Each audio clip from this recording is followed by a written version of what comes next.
사무엘상 23장 1절에서 14절까지의 말씀, 우리 한 절씩 교독하도록 하겠습니다. 제가 먼저 1절 말씀 읽습니다. 사람들이 다윗에게 전하여 이르되 보소서, 블레셋 사람이 그일라를 쳐서 그 타작마당을 탈취하더이다 하니,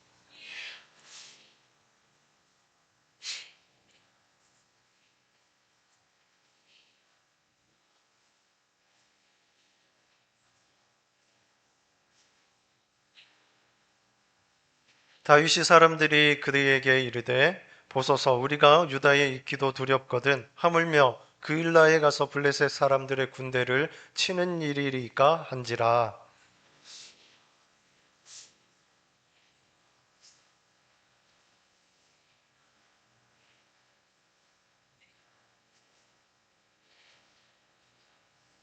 다윗과 그의 사람들이 그일라로 가서 블레셋 사람들과 싸워 그들을 크게 쳐서 죽이고 그들의 가축을 끌어오니라. 다윗이 이와 같이 그일라 주민을 구원하니라.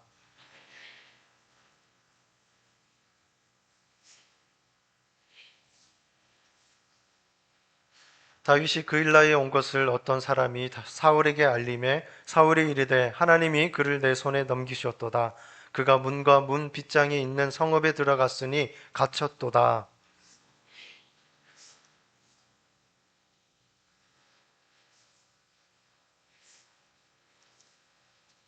다윗은 사울이 자기를 해하려 하는 음모를 알고 제사장 아비아달에게 이르되 에봇을 이리로 가져오라 하고,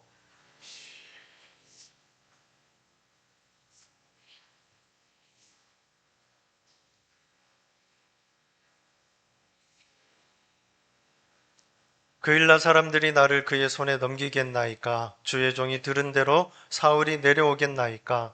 이스라엘의 하나님 여호와여, 원하건대 주의 종에게 일러 주옵소서 하니 여호와께서 이르시되 그가 내려오리라 하신지라.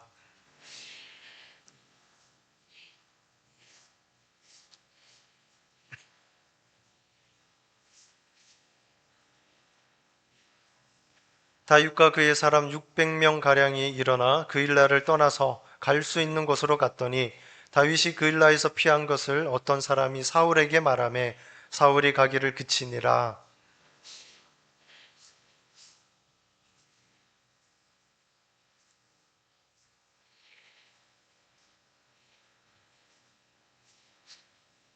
아멘.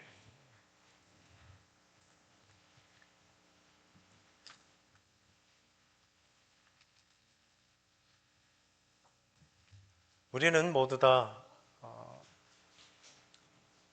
어떠한 선택을 매 순간순간 하면서 우리가 살아가고 있습니다.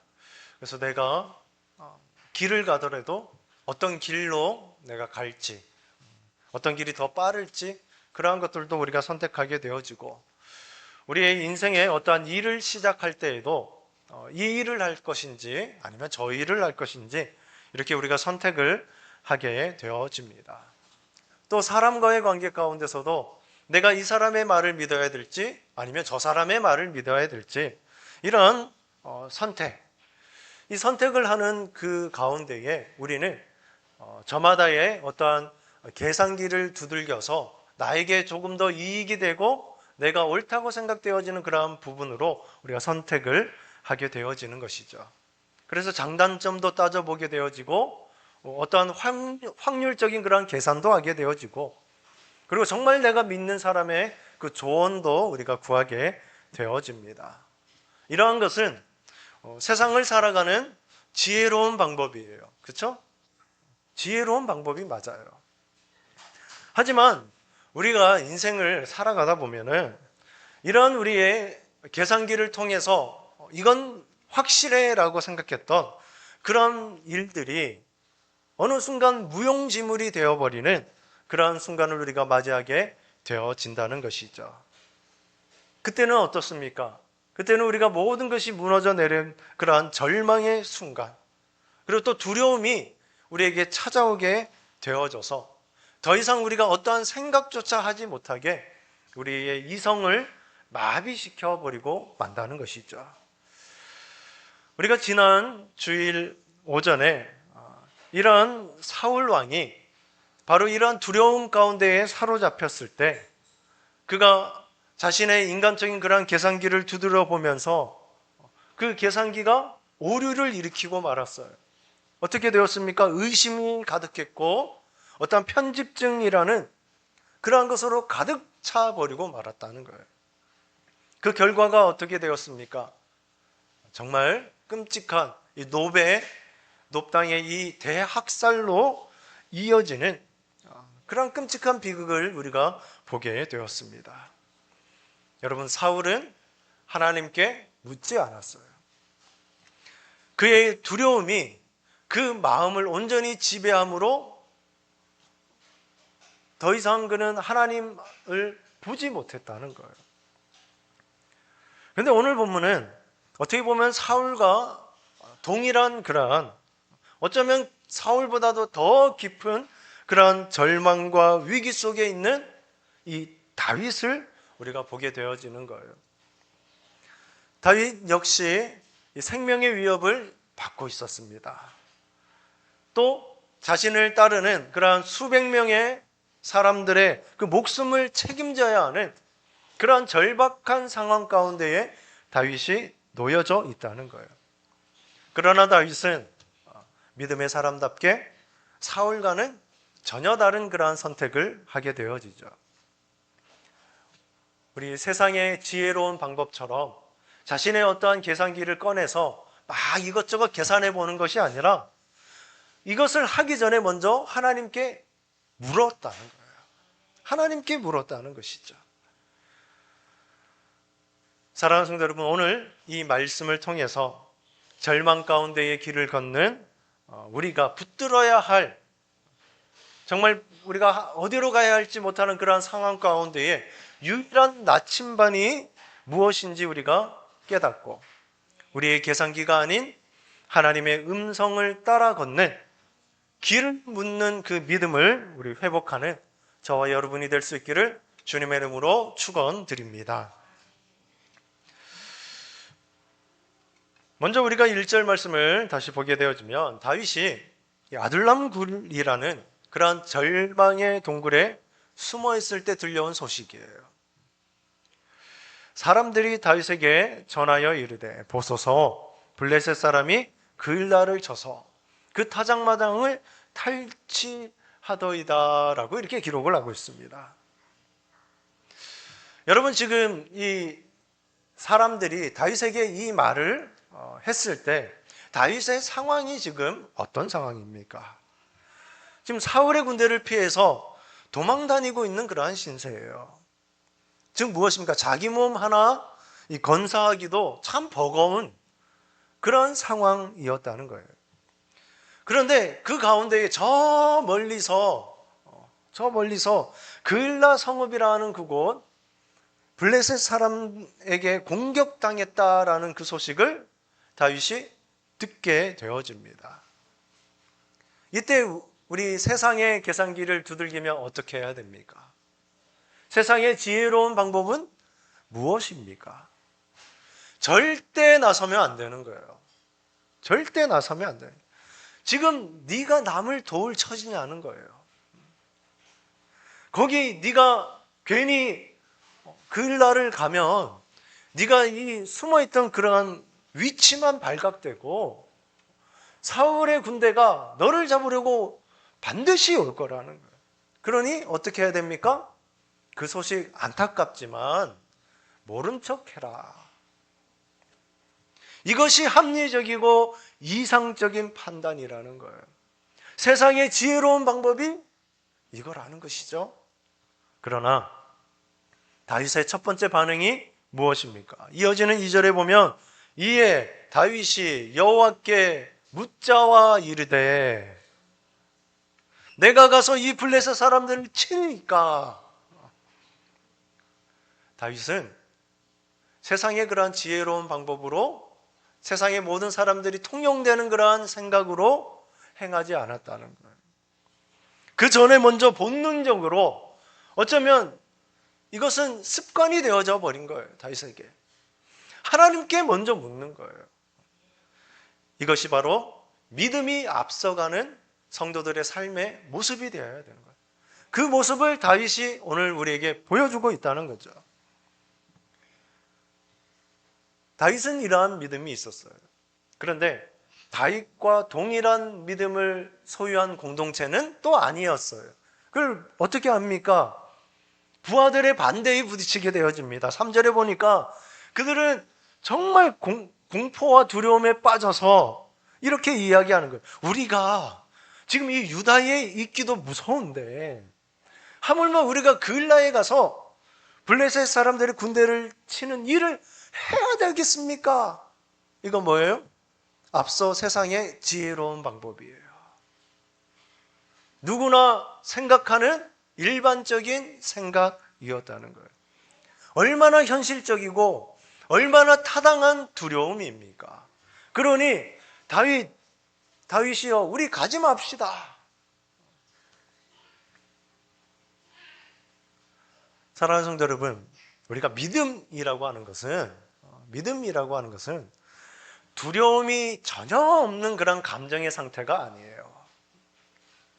믿음이라고 하는 것은 오히려 두려움의 파도가 나에게 밀려오는 바로 그 순간에도 내 감정과 세상의 어떠한 이 똑똑한 그러한 방법, 그것을 의지하지 않고 하나님의 뜻을 묻는 거룩한 행동을 선택하는 것이 믿음이라는 거예요. 우리의 신앙생활 가운데에 위기가 무엇이냐? 문제가 생겼다는 그 자체가 위기가 아니에요. 문제가 생겼을 때 내가 하나님께 묻지 않고 내 계산기 꺼내서 두들기고 세상의 방법만 내가 추구하고 하나님께 묻는 그것이 결여되었을 때 우리에게 위기가 되어진다는 거예요. 이처럼 부하들의 세상적인 그러한 일반적인 이 반대와 두려움에 부딪히게 되어집니다. 그때 다윗이 어떻게 합니까? 그는 자신의 어떠한 리더십으로 자기가 그 무리의 우두머리인 것을 내세우면서 야, 내 말 들어야지. 그렇게 억지로 누리지 않았다는 거예요.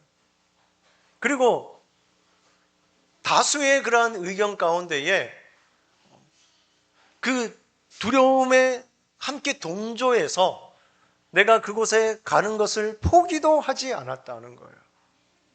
그럼 무엇을 했습니까, 다윗이? 4절 말씀해 보니까 다윗이 여호와께 어떻게 합니까? 다시 묻자온대. 뭐예요? 다시 하나님께 나아갔다는 거예요. 한번 물었어요.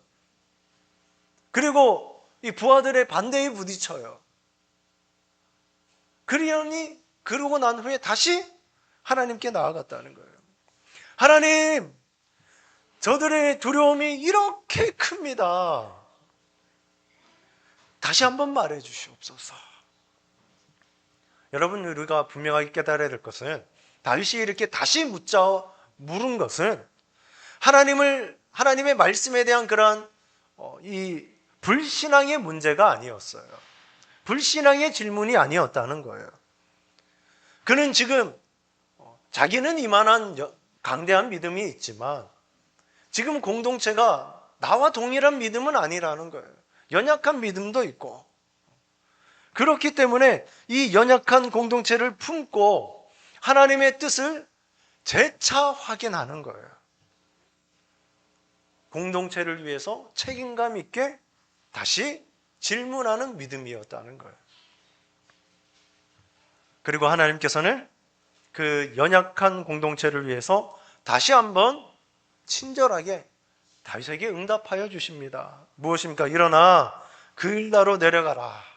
내가 블레셋 사람들을 네 손에 넘기리라 라고 이렇게 말씀하시는.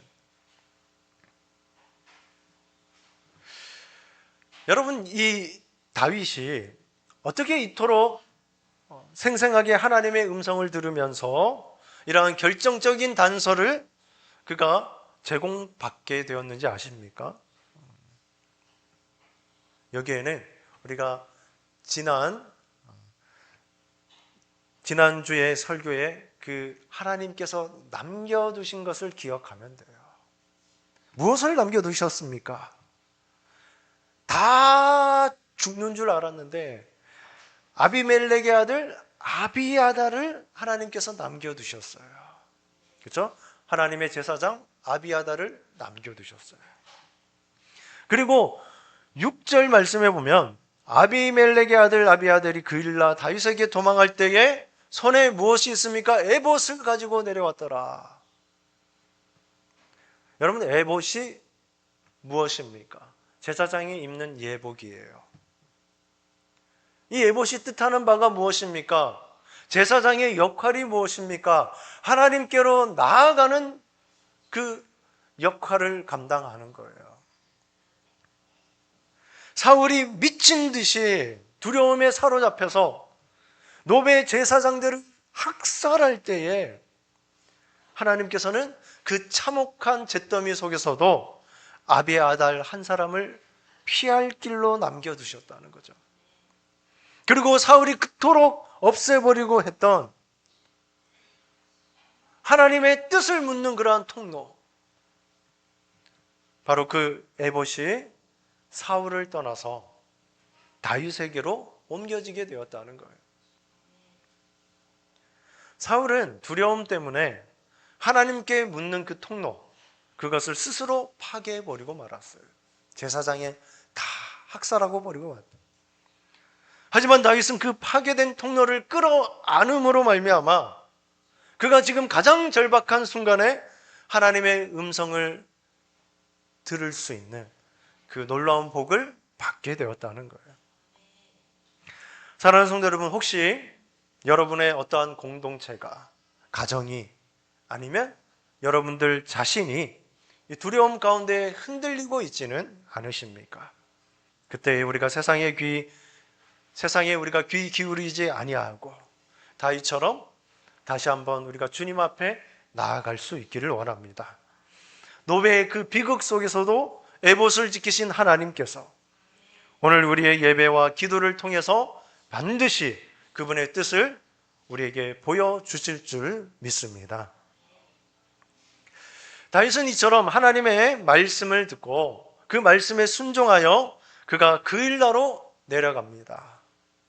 그리고 블레셋 사람들을 하나님이 그의 손에 맡기셨기 때문에 크게 물리치고 그 성읍을 구원해냅니다. 위대한 승리였어요. 위대한 승리였어요. 그리고 다윗은 이제 그 그일라 성읍에 뭐가 됐겠어요? 영웅이 되었어요. 영웅이.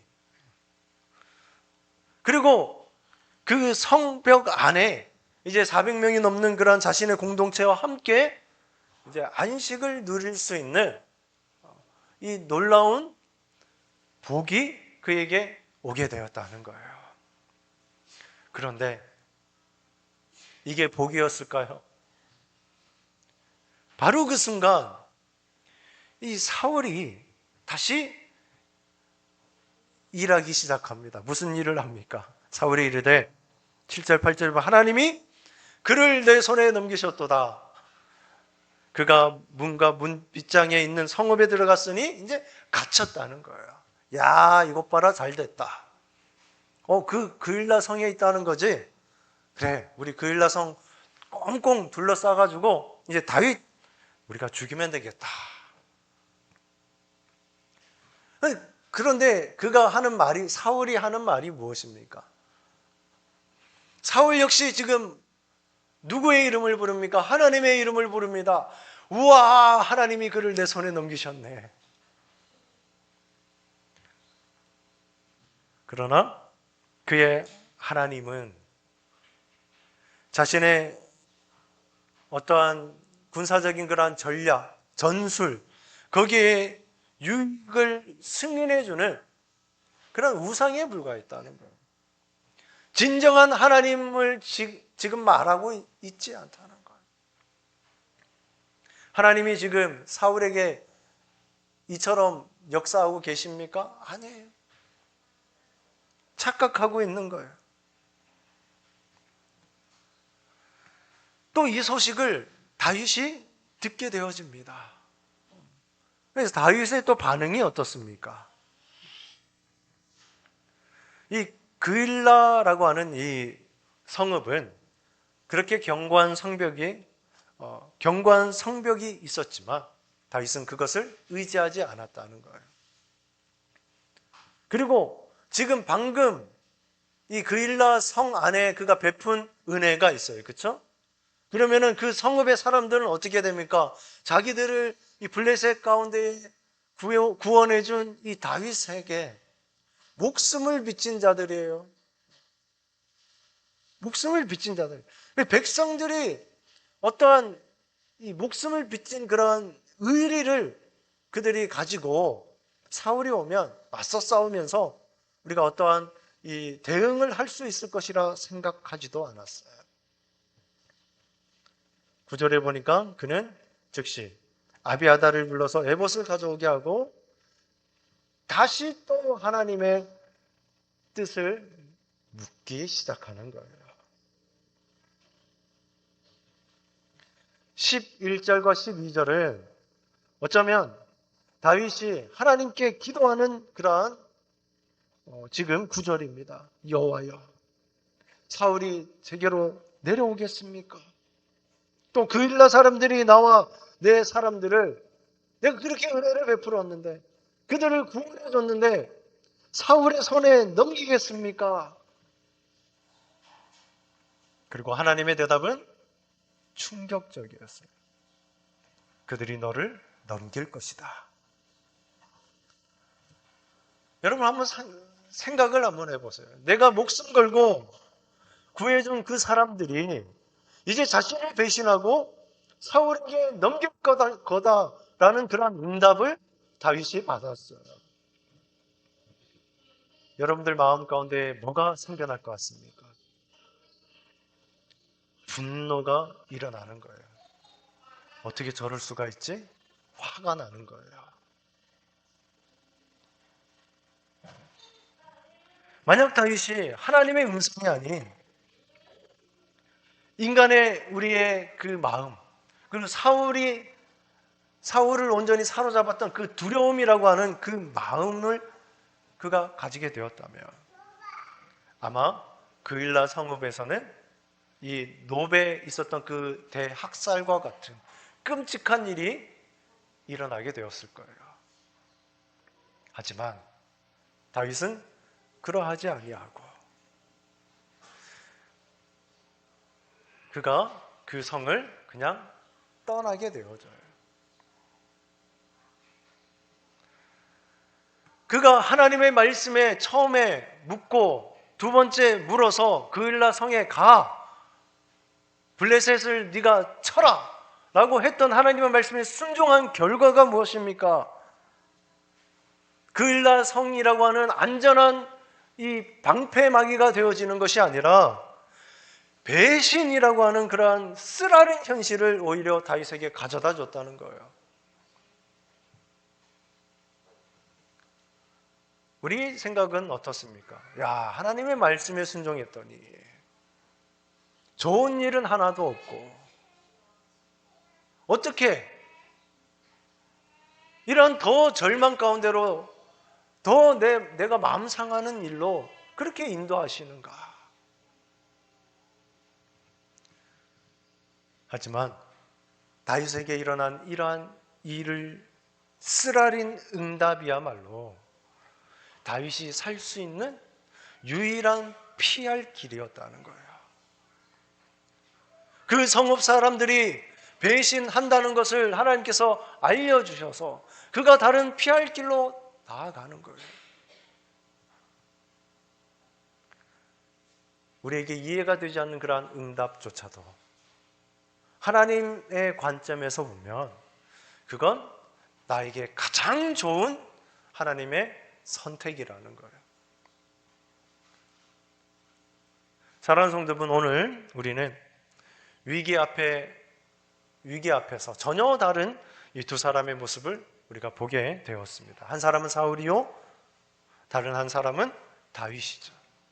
사울은 두려움 가운데에 노베 대학살이라고 하는 그런 파멸을 가져오게 되었지만, 다윗은 그 두려움 가운데서도 믿음으로, 하나님께 묻는 그러한 믿음으로 묻고 또 묻고 계속 물으면서, 때로는 그 응답이 자신에게 너무나도 가혹하고 너무나도 고통스러웠지만 또 그 길을 묻는 믿음으로 그 모든 사망의 함정에서 건져내어서 마침내 생명의 길로 인도하신 하나님을 오늘 우리가 보게 되어지는 거예요.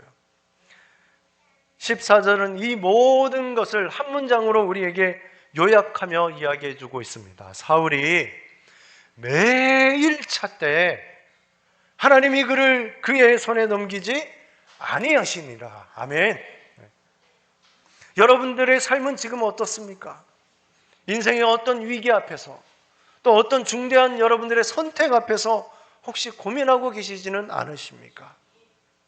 여러분들이 지금 손에 쥐고 있는 것이 사울의 창과 계산기이십니까? 아니면 다윗의 애복과 기도를 붙들고 계십니까? 우리 모두 다 세상의 어떠한 합리적인 계산, 또 우리의 인간적인 경험, 이거 다 내려놓고 다윗처럼 하나님께 먼저 길을 묻는 그 믿음으로 나아갈 수 있기를 원합니다. 때로는 그 응답이 전혀 이해가 되지 않고 그 길이 고통스러울지라도 하나님께 묻는 그 길만이 우리의 유일한 살 길이요, 우리를 향한 하나님의 선하신 뜻을 이루시는 유일한 또 길임을 우리가 믿고, 우리가 힘들고 어려워도 하나님께 묻는 믿음으로 살아갈 수 있기를 우리 주님의 이름으로 축원드립니다. 우리 같이 기도하십니다.